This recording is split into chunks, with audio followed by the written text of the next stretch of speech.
watching this video. This is an overview of weather fronts, which we're going to talk about and work on all day today.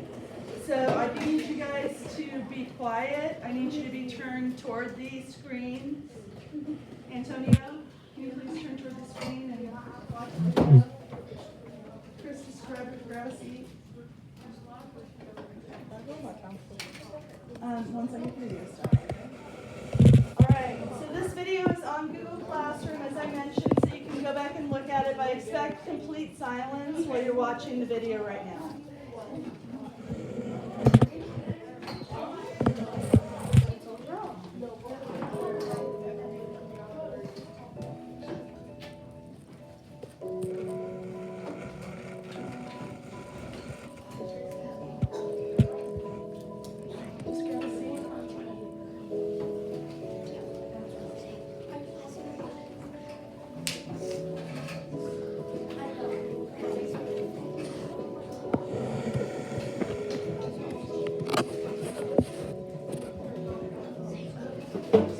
Guys, what did I say about being quiet? Television, talking about a warm front or a cold front approach, 3 minutes to change the weather.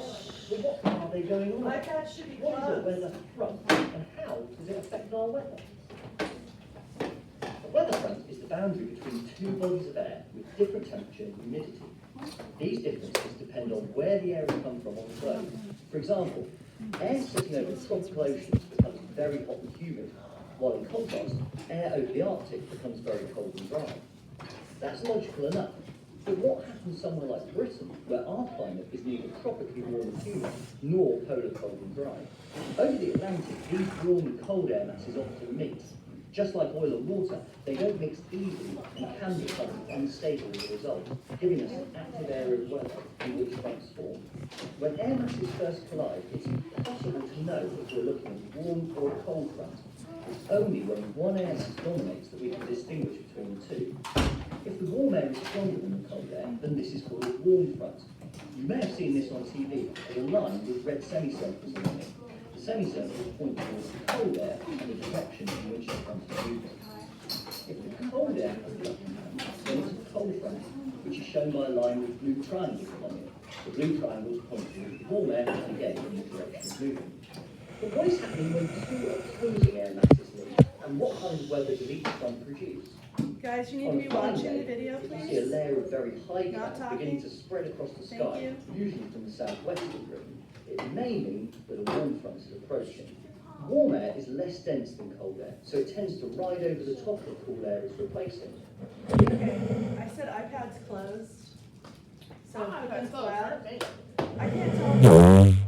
So that's why I asked you guys to go ahead and lay them flat. So please lay it flat. Don't touch my stuff. Guys, this video is going to help you with your assignment today. So it's really important that you pay attention to this information. Or you're not going to know some of the answers and then you're going to be confused. So it's really important that you pay attention to this video. I'm going to back it up since I feel like we weren't really paying attention. Unconsistent, with the front first being seen high in the atmosphere, miles ahead of the front at ground level. As the warm...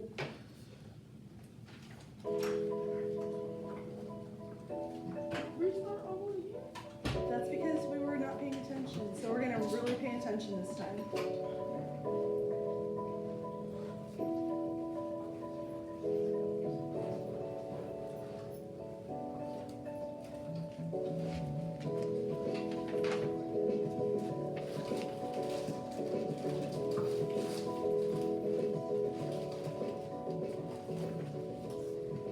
You may have heard weather forecasters on television talking about a warm front or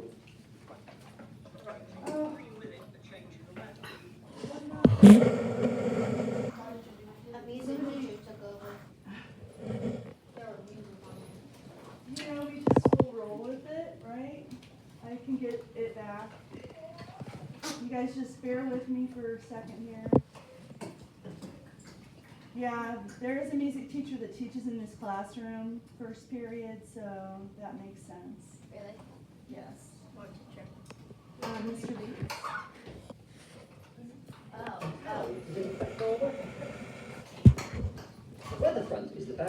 between two bodies This of air. is the with super different important temperature and part, right humidity. here. These differences depend on where the air has come from on the globe. For example, air sitting over tropical oceans becomes very hot and humid, while in contrast, air over the Arctic becomes very cold and dry.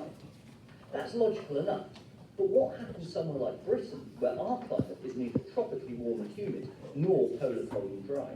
Over the Atlantic, these warm and cold air masses often mix. Just like oil and water, they don't mix easily and can become unstable as a result, giving us an active area of weather in which fronts form. When air masses first collide, it's impossible to know if we're looking at a warm or a cold front. It's only when one air mass dominates that we can distinguish between the two. If the warm air is stronger than the cold air, then this is called a warm front. You may have seen this on TV as a line with red semicircles along it. The semicircles point towards the cold air and the direction in which the front is moving. If the cold air has the upper hand, then it's a cold front, which is shown by a line with blue triangles along it. The blue triangles point towards warm air and again in the direction of movement. But what is happening when two opposing air masses meet, and what kind of weather does each front produce? On a fine day, if you see a layer of very high cloud beginning to spread across the sky, usually from the southwest in Britain, maybe a warm front is approaching. Warm air is less dense than cold air, so it tends to ride over the top of cold air it's replacing. This creates a vertical slope to the frontal system, with the front first being seen high in the atmosphere, miles ahead of the front at ground level. As the warm, moist air is forced to rise, it cools and water vapour condenses into water droplets or ice crystals. These form clouds that you see approaching, first as high cirrus clouds and then as thicker clouds. It's these interactions which form clouds. If you're measuring the air pressure as the cloud's approaching, you'd see that it's falling. This is because the column of dense cold air above you is gradually being replaced with more and more warm and less dense air as the front moves closer. Layers of cloud also deepen and rain begins to fall.